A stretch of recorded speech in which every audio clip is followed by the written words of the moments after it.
ॐ स्थापकाय च धर्मस्य सर्वधर्मस्वरूपिणे अवतारवरिष्ठाय Ramakrishnaय ते नमः. Meditation and Spiritual Life, Chapter 23, Mystic Worship. Our next point is the body as a temple of God.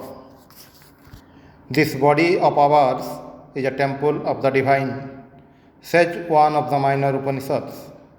The Katha Upanishad expresses this idea by means of a charming simile. Know the self within you to be the master of the chariot, and the body to be the chariot. Instead of worshipping God in the elements like fire and water, in plants and animals, or in images of clay, stone, and metal, we may worship Him in the image of the human body, regarding it as a temple or a chariot, or a house of the divine who dwells and shines in the hearts of us all. Through the worship of the all-pervading God in the microcosm, we come to realize Him also in the macrocosm. The microcosm being a miniature of the macrocosm. But if, instead of the divine principle, the symbol or form or personality becomes more important, then the worship loses all its spiritual value. So, it is necessary that in order to profit by our worship and prayer, we cultivate the right mood and attitude, without which spiritual progress is not possible at all. But how is the right mood to be created? The Tantric books have laid down that this can be done by controlling the lower planes of thinking through a graded realization of the spiritual possibilities in us. The different planes of thinking associated with the 6 yogic centers of the spinal cord and the 7th in the brain may be likened to the different stories of a building connected by a staircase. The centers are like points of contact between ourselves and various planes of consciousness. The path of spiritual practice, in which consciousness is made to rise from one center to another up to the highest plane, is a most difficult one. But every aspirant who wants to follow the path of meditation should try to raise the focus of will, or the center of consciousness, at least to the center in the region of the heart. This center may be likened also to an inner space. Some find it easier to make the heart, and some the forehead, the center of their consciousness. Those who are not drawn towards any particular symbol or image may meditate in some higher center or plane of consciousness on the divine light that permeates not only one's own being, but the whole universe of men and things. However, the aspirant who cannot do without a form may carry on meditation on a luminous form, which will ultimately lead to meditation on the formless. Luminosity, the light of the Spirit that illumines all things. The soul is covered with a causal body, which in turn is covered by a mental body and then by a physical body. All these 3 bodies, causal, mental, physical, are tainted. The causal body is tainted by primordial ignorance. The mental body is tainted by our tendencies and emotions. The physical body, as well as the mental body, is tainted by the inharmonious ego with its selfish desires. A disharmonious ego makes the mind sick. A sick mind affects the senses, and both together disturbs the functioning of the body, a fact which is being proved every day by contemporary psychology. However, there is a cure for this disharmony. Take them all, gross and subtle bodies, together to the source from which they came. We forget the supreme fact that we live in God and God lives in us. All things, including ourselves, are to be connected with the divine principle. We know very little about ourselves or how our senses work. For instance, on the lowest plane of living, we are identified with our physical senses, but as we become more spiritually aware, our higher centers of consciousness are strengthened so that they can control the lower centers. There are various centers of consciousness, and through meditation, one proceeds from the lower to the higher ones until the individual soul is united with the oversoul. It takes much practice, but slowly the consciousness is lifted upward. By keeping the channels clear and by an effort of the will, the level of consciousness is raised until we have a glimpse of the highest reality. When for a moment we become inseparable from the Supreme Spirit, we know then that there is something of that divine spirit immanent in us.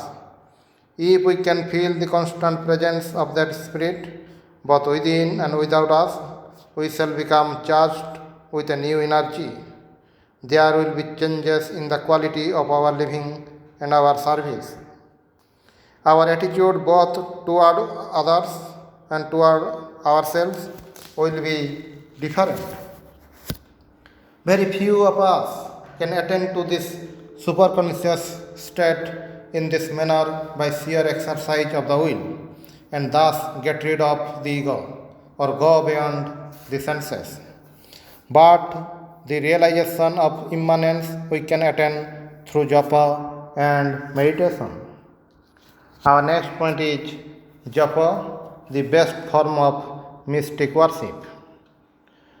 Worship is done in three forms: physical, verbal, and mental. That is external worship, praise and prayer, and meditation. Of these, the first one consisting of rituals and ceremonies according to scriptural injunctions has almost fallen out of use in the life of an average individual.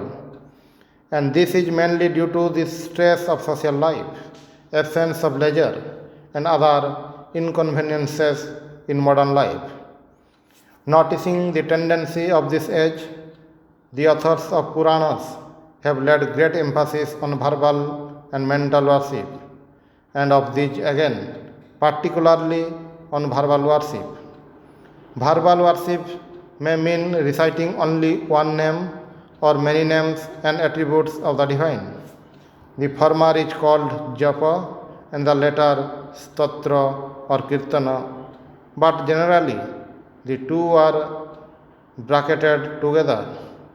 The seeker after truth, says Manu, reaches the highest goal by japa alone, and japa, declares the Mahabharata, is said to be the best of all spiritual practices. The Bhagavatam supports this view wholeheartedly when it observes that which one obtained through meditation in Satya Yuga, through sacrifice in Treta Yuga, through worship in Dwapara Yuga, may be attained in Kali Yuga by reciting the names of the Lord. And this recitation or japa implies also dwelling on the divine attributes. This means that along with the repetition of the name, the aspirant should either visualize a holy form, usually the form of his favorite deity called his Ishtadevata, or think about the divine qualities like love, compassion, power, purity, etc. of the Godhead. The vast majority of the aspirants find it easier to visualize the form of the chosen ideal. Visualization, which means calling up the image of the deity with love and reverence, is in itself a higher form of mental worship. Along with japa, it is the most popular mode of mystic worship in vogue today. Visualization plays a very important part in the spiritual life of the beginner. Japa and visualization must go hand in hand. The holy form must be visualized as luminous and blissful and living and real. Think of your body as luminous and then install the luminous form of your chosen ideal in the luminous center as a region of the heart. Here are given the steps for this kind of visualization. Immediately after having sat down in a proper posture, let the devotee say with folded palms, whether impure or pure, under all conditions, whoever remembers the Lord becomes purified inwardly and outwardly, and let him feel purity in his body and mind. He may next imagine that the individual soul is rising from the lower centers of the body to the center in the head and is getting united with the light of the universal spirit there. Let him further imagine that both the gross and subtle bodies with all objects and images have merged in the light of the Absolute, which alone now shines everywhere, inside and outside. Most of the people cannot remain in this state for long. Next, let the devotee feel his center of consciousness in the region of the heart and let him visualize that in that center there has emerged out of the scene of light the effulgent divine form of his chosen ideal, and also the worshipper's spiritualized form freed of impurities. Let the aspirant, identifying himself with the new subtle spiritual body, worship and meditate on the chosen ideal along with the repetition of the divine name for some time. Let him not lose sight of the formless, which supports and permeates both the holy form and also his own new spiritual body. Finally, let the devotee surrender his all to the divine, uttering the following prayer. Being subject to the impulses of the vital energy, the intellect and the body, whatever sin has been committed by me in the states of waking, dream and deep sleep, in thought, word and deed, by means of the different organs, may all these be offered to Brahman. Even after finishing japa and meditation in the above mentioned way, let the devotee hold on to his center of consciousness, always trying to remain in that elevated mood. Every aspirant must have three things: a definite center of consciousness, a definite name, and a holy form. To be effective, visualization and japa must be done with great intensity. As in material affairs, so also in spiritual matters, we should be perfectly clear and definite in our thought and action. Some people do not seem to like all those rigid rules and methods of meditation. Usually, such a dislike is a sign of inner restlessness and rebellion. Without a certain definite set of rules and procedure in the beginning, no one can proceed in spiritual life. I have seen people practicing figure skating before they set out for the more dangerous sport of free skating on ice. So also in spiritual life, one should first start with fixed rules of meditation. Later on, one may go beyond such rules. Om Shanti Shanti Shanti Hari Om Tat Sat.